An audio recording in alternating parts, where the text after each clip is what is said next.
단기적인 증시의 방향은 누구도 예측할 수 없습니다.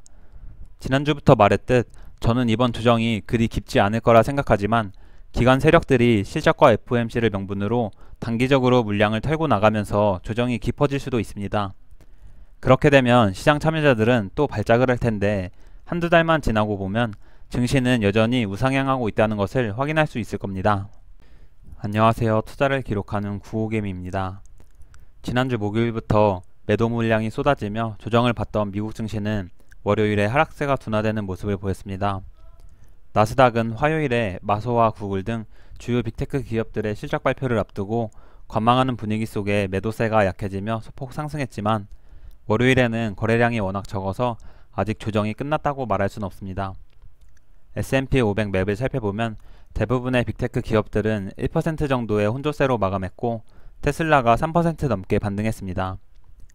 테슬라는 장 초반 마이너스 2%까지 하락했지만 장중에 저가 매수세가 들어오며 금요일 하락분을 모두 말아 올렸습니다.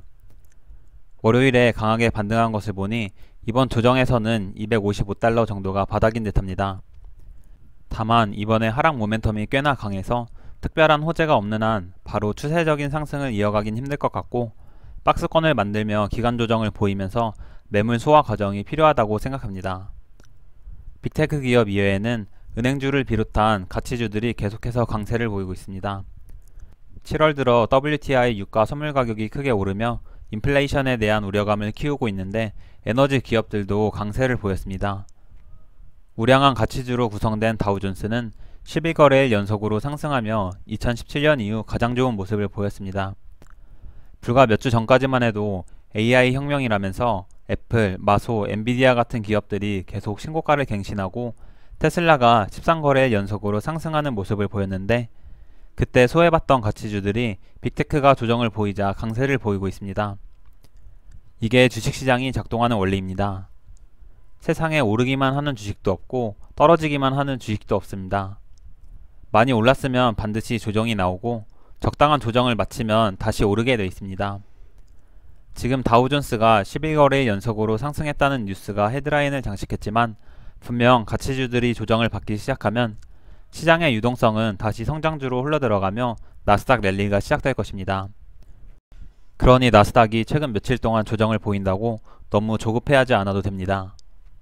계좌를 살펴보면 TQ 계좌는 플러스 18.76%로 마감했고 개별 종목 계좌는 플러스 25.34%로 마감했습니다. 채권 시장을 살펴보면 7월 초에 CPI 발표 이후 급락했던 2년물 국채금리는 강하게 반등해서 다시 4.9% 위로 올라왔습니다. 올해 들어 TMF나 TLT 같은 채권 상품에 투자하시는 분들이 상당히 많은 걸로 알고 있는데 채권 금리가 떨어질 듯 하다가도 계속 반등해서 답답할 수 있다고 생각합니다. 저는 아직까지 채권 투자를 하지 않지만 4분기쯤에는 지금 모아두고 있는 현금으로 채권에 투자해볼까 생각하고 있습니다. 금리 인하가 시작할 때쯤엔 채권 시장에서 이를 선반영하며 채권 가격이 오르기 시작할 텐데 현재 시장 참여자들은 내년 3월이나 돼야 금리 인하가 시작할 거라 전망하고 있습니다. 이런 전망이 유지된다면 연말까지는 채권 금리가 빠르게 떨어지긴 힘들 것 같은데 채권 금리도 계속해서 모니터링 해야겠습니다. 오늘 밤에는 주택가격지수와 컨퍼런스 보드 소비자 신뢰지수가 발표되고 장이 마감하면 마소와 구글의 실적이 발표됩니다. 최근에 WTI 유가 선물 가격이 많이 올랐는데 주택가격지수가 예상보다 높게 나오면 시장에는 인플레이션에 대한 우려감이 커지면서 노이즈가 많아질 것입니다. 실제로 현재 클리블랜드 연은에서 발표하는 CPI 예상치는 3.36%로 지난달 3.0%보다 높은 수치입니다. 아직 8월 CPI 발표까지는 시간이 많이 남아있지만 8월에 발표될 CPI가 7월 수치보다 올라간다 해도 중장기적인 물가 하락은 변함없기에 크게 신경쓰지 않아도 됩니다. 경제지표에 따라 약간의 변동성은 있겠지만 단기적인 증시의 방향은 역시 실적과 FOMC에 따라 결정된다고 생각합니다. 개인적으로는 오늘 본장까지 거래량이 줄어들며 관망하는 분위기가 지속됐다가 화요일 장 마감하고 빅테크 실적이 발표되면 애프터마켓에서 변동성이 커질 수 있다고 생각합니다. 수요일 증시는 빅테크 실적에 대한 내용과 FOMC 회의 결과가 반영되면서 중요한 분수령이 될 것입니다. 단기적인 증시의 방향은 누구도 예측할 수 없습니다. 지난주부터 말했듯 저는 이번 조정이 그리 깊지 않을 거라 생각하지만 기관 세력들이 실적과 FOMC를 명분으로 단기적으로 물량을 털고 나가면서 조정이 깊어질 수도 있습니다.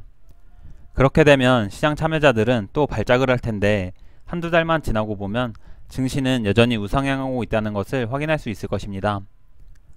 그러니 이번 주에 변동성이 커진다고 밤에 미국 주식 보느라 잠 설치지 마시고 시장의 흐름을 있는 그대로 느끼면서 즐겁게 투자하시길 바라겠습니다. 내용이 유익하셨다면 좋아요, 앞으로도 구우개미의 투자 과정이 궁금하시다면 구독, 미국 증시나 투자에 대한 의견은 댓글로 부탁드립니다. 영상 시청해주셔서 감사합니다.